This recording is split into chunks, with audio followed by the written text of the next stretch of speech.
කටක ලග්න පලාපල විවරණය. එළඹෙන කාලසීමාව කටක ලග්න හිමි ඔබට ඉතා තීරණාත්මක වෙන්ම ජීවිතයේ නව පරිච්ඡේදයක ආරම්භයක් සනිටුහන් කරන කාලයකි. විශ්වයේ ග්‍රහ ගෝචරයන්ට අනුව ඔබගේ ලග්නාධිපති චන්ද්‍රයා වුවද මෙම වසරේ සිදුවන ප්‍රධාන ග්‍රහ මාරු කිහිපයක් ඔබගේ දෛවය කෙරෙහි ඍජුවම බලපානු ඇත. විශේෂයෙන්ම ගුරු, ශනි සහ රාහු කේතු යන ග්‍රහයන්ගේ පිහිටීම අනුව ඔබගේ ඉදිරි ගමන තීරණය වේ. 2026 වසරේ මුල් භාගයේදී ගුරු ග්‍රහයා මිථුන රාශියේ 12 වැන්නේ ගමන් කරන අතර වසරේ අග භාගයේදී ඔක්තෝබර් මාසයේදී ඔබගේ ලග්නයටම කටක රාශියට ප්‍රවිෂ්ඨ වෙමින් උච්ච බලයෙන් යුක්ත වේ.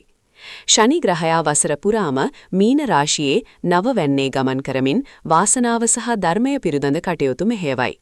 රාහු 8 වැන්නේත් කේතු 2 වැන්නේත් ගමන් කිරීම නිසා යම් හදිසි වෙනස්වීම් වලට මුහුණ දීමට සිදුවනු ඇත. මෙය ආධ්‍යාත්මික දියුණුවට මෙන්ම ලෞකික ජයග්‍රහණ සඳහා දැඩි කැපවීමක් ඉල්ලා සිටින වසරකි. ධනය සහ මූල්‍ය 2026 ජනවාරි මාසයෙන් පසු මූල්‍ය තත්වය මිශ්‍ර ඵලදායක වේ. කේතු 2 වැන්නේ තැන්පත් වීම නිසා ඉතිරි කිරීම සම්බන්ධයෙන් යම් බාධා මතුවිය හැක. අනපේක්ෂිත වියදම් අධික වීමට ඉඩ ඇති බැවින් මුදල් පාලනය ඉතා වැදගත් වේ. කෙසේ වෙතත් 8 වැන්නේ රාහු සිටීම නිසා උරුම හිමිකම්, රක්ෂණ වන්දි හෝ හදිසි ලාභ ලැබීමේ වාසනාව පවතී. වසරේ අගභාගයේදී ගුරු ලග්නයට පැමිණීමත් සමග මූල්‍ය ස්ථාවරත්වය සහ නව ආදායම් මාර්ග විවෘත වනු ඇත. ආයෝජන කටයුතුවලදී ඉතා සැලකිලිමත් වන්න. වෘත්තීය සහ රැකියාව වෘත්තීය ජීවිතය තුළ කැපී පෙනෙන වෙනස්කම් සිදුවන කාලයකි. නවවැන්නේ ශනි ගමන් කිරීම නිසා රැකියාවේ ස්ථාවරත්වය ඇතිවන අතර විදේශ රැකියා බලාපොරොත්තු වන අයට එම සිහින සැබෑ කර ගැනීමට අවස්ථාව ලැබේ. වසරේ මැද භාගයේදී රැකියාවේ උසස් වීම හෝ වගකීම් වැඩිවීමක් බලාපොරොත්තු විය හැක. ඔබ ව්‍යාපාරිකයෙකු නම් අගෝස්තු සහ සැප්තැම්බර් මාසවලදී නව හවුල්කාරීත්වයන් ඇති කර ගැනීමට අවස්ථාව සැලසී. රාජ්‍ය අංශයේ රැකියා කරන අයට ගෞරවය සහ පිළිගැනීම හිමිවන කාලයකි. සෞඛ්‍ය අෂ්ටම රාහුගේ බලපාම පවතින නිසා සෞඛ්‍ය පිළිබඳව විශේෂ අවධානයක් යොමු කර යුතුය. විශේෂයෙන්ම මුත්‍රා පද්ධතිය, උදරය ආශ්‍රිත ආබාධ හෝ රුධිර පීඩනය පිළිබඳව සැලකිලිමත් වන්න. ජලය ආශ්‍රිත අනතුරු පිළිබඳව ප්‍රවේශම් විය යුතුය. මානසික ආතතිය අවම කර ගැනීමට යෝග හෝ භාවනාවන් යන ක්‍රියාවල නිරත වීම සුදුසුය. වසරේ අගභාගයේදී ගුරු ලග්නගත වීමත් සමග ශාරීරික සුවය සහ ප්‍රාණවත් බව ඉහළ යනු ඇත. ආදරය සහ පවුල පෞල් ජීවිතය තුළ සාමය රැකගන්න නම් ඉවසීම ප්‍රගුණ කළ යුතුය.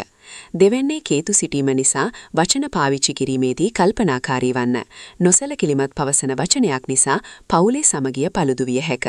අවිවාහික අයට වසරේ අවසාන කාර්තිය දිතා සුබදායක වන අතර මංගල යෝජනා ස්ථිරවීමට ඉඩ ඇත. දරුවන්ගේ අධ්‍යාපන කටයුතු සඳහා යහපත් කාලයක් වන අතර පිය පාර්ශවයෙන් දේපල හෝ උදව් උපකාර ලැබීමට ඉඩ ඇත. පූර්ව ආරක්ෂණ හදිසි තීරණ මත විශාල මුදල් ආයෝජනය කිරීමෙන් වළකින්න. පවුලේ අය සමග කතා කරමින්දී රළු වචන භාවිතයෙන් වළකින්න. අන් අයගේ ප්‍රශ්නවලට මැදිහි අනවශ්‍ය කරදර පටලවා නොගන්න. රාත්‍රී ගමන් බිමන් සහ වේගයෙන් පැදීම පාලනය කරන්න. ප්‍රතිකර්ම ඔබට එල්ලවන ග්‍රහ අපල දුරු කර ගැනීමට පහතවත් පිළිවෙත් අනුගමනය කරන්න. බෝධි පූජා සෙනසුරාදා දිනවල නිල් මල් පූජා කරමින් විෂ්ණු දෙවියන්ට සහ ශනි අපල දුරු කිරීමට බෝධි පූජා පවත්වන්න. දන් දීම අසරණ වූ අයට හෝ ගිලන් වූ අයට ආහාර සහ බෙහෙත් දන් දෙන්න. විශේෂයෙන්ම සෙනසුරාදා දිනවල කළු තල මිශ්‍ර ආහාර දන් දීම යහපත්ය.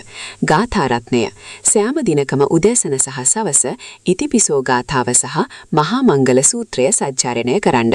වර්ණ සුදු, කිරි පාට සහ ලා නිල් පැහැති ඇඳුම් භාවිතය ඔබට වාසනාව ගෙන දෙනු ඇත.